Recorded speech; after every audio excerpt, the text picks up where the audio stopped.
அழைப்பேற்று வந்த ஒவ்வொருத்தருக்கும் என் மனமார்ந்த நன்றிகள். அதாவது என்ன மாதிரி புதுமுக இயக்குநர்கள் இங்கே தொடர்ந்து வந்துட்டு இருக்காங்க, அவங்களுக்கு சப்போர்ட் செஞ்சிட்டு இருக்காங்க அப்படின்னா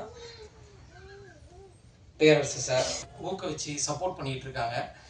ஏன்னா இப்போ வந்து பேரரசு சார் நிறைய சொன்னார், அந்த மாதிரி நான் அவங்களுக்கான பெரிய ப்ரொமோஷன்ஸ் இருக்குது, எல்லாமே இருக்குது. எங்களை மாதிரி புதுமுக இயக்குநர்கள் புது ப்ரொடியூசருக்கெல்லாம் வந்து எங்களுக்கு தூக்கி விட ஒரு பர்சன்ஸோ இல்லை ப்ரொமோஷன்ஸோ, நாங்கள் யாராவது ஒரு சின்ன யூடியூப் சேனல் போனால் கூட ஆர்டிஸ்ட் கேட்குறாங்க, இதுக்கு முன்னாடி அப்படின்ற ஒரு அனுபவம் அதெல்லாம் எல்லாமே கேட்குறாங்க. ஸோ அப்படி எங்களுக்கு ஒரு அடையாளத்தை தொடர்ந்து எங்களை மாதிரி வரக்கூடிய எல்லாருக்குமே ஒரு அறிமுகம் கொடுத்துட்டு இருக்கு. அவங்களுக்கு என்னோட மனமார்ந்த நன்றி சார். தொடர்ந்து நீங்கள் இதை செய்யணும். நம்ம மண்ணை பொறுத்த வரைக்கும் தமிழ் சினிமா அப்படின்றது ஒரு பொழுதுபோக்கு மட்டும் இல்லை, அது ஒரு உணர்வு, ஒரு வழி, ஒரு பல நினைவுகளின் கனவு, தியாகங்கள், இது எல்லாமே பிரதிபலிக்கக்கூடிய ஒரு ஒரு படம். அந்த படம் நம்ம லைஃப்லேயும் கனெக்ட் ஆகும்.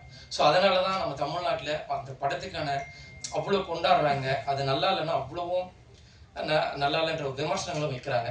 ஸோ அந்த படம் வந்து எல்லாருக்குள்ளேயும் ஒரு கலந்த ஒரு விஷயமாவே நம்ம பார்த்துட்ருக்கோம். அதுதான் என்னை ஈர்த்தது.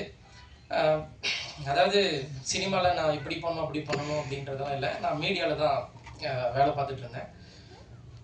ஒரு 2015 வேலை பார்த்துட்ருக்கேன். 2021 ரிசைன் பண்ணிவிட்டு இந்த கொரோனா டைமில் கிளம்பிட்டேன். ஸோ அங்கேருந்து ஒரு சின்ன ஷார்ட் ஃபிலிம் பண்ணி, ஒரு ஃபைலர் ஃபிலிம் பண்ணி இந்த இடத்துக்கு வந்து நிற்கிறேன்.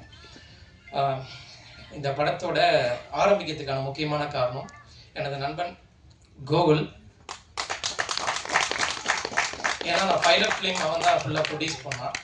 ஸோ அந்த படத்தை நடந்த தாக்கத்தினால எங்கள் ஊரில் நான் பெரிய எல்இடி போட்டு ஒரு 1 hour ஸ்டோரி, அது வாட்ஸ்அப் ஸ்டேட்டஸ்ன்னு சொல்லிட்டு அதை நான் ப்ளே பண்ணேன். ஸோ அவங்க அந்த ஊர் மக்கள் கொடுத்த நம்பிக்கையில் அடுத்த படத்தை சார்கிட்ட அப்ரோச் பண்ணி இந்த ப்ராமிஸ் படம் இங்கே வந்து நிற்குது. அடுத்த கட்டத்துக்கு என்னை மூவ் பண்ணது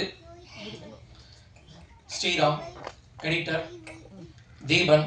இவங்க ரெண்டு பேரும் எனக்கு ஒரு 2 வருஷம் பழக்கம், இந்த கதையிலேருந்து இருக்காங்க. ஸோ இந்த படத்துக்கு ஆரம்பிக்கிறதுக்கான முக்கியமான காரணம் இவங்க 2 பேரும் கூட. இந்த படத்தை இப்போ வரைக்கும் என்னை கைவிடாமல் இப்போ வரைக்கும் என் கூடவே இருக்கிற நாகராஜருக்கு நான் வாழ்நாள் ஃபுல்லாக நன்றி தெரிவிச்சுப்பேன் சார். ஏன்னா அவர் இல்லைன்னா இந்த படம் எனக்கு வந்திருக்காது. இப்போ வரைக்கும் என்னை கை பிடிச்சி கூடவே இருக்காரு. எங்கள் டீமுக்கும் அப்படி தான் இருக்காரு. ஸோ எங்கள் டீம் சார்பாக ரொம்ப நன்றி சார்.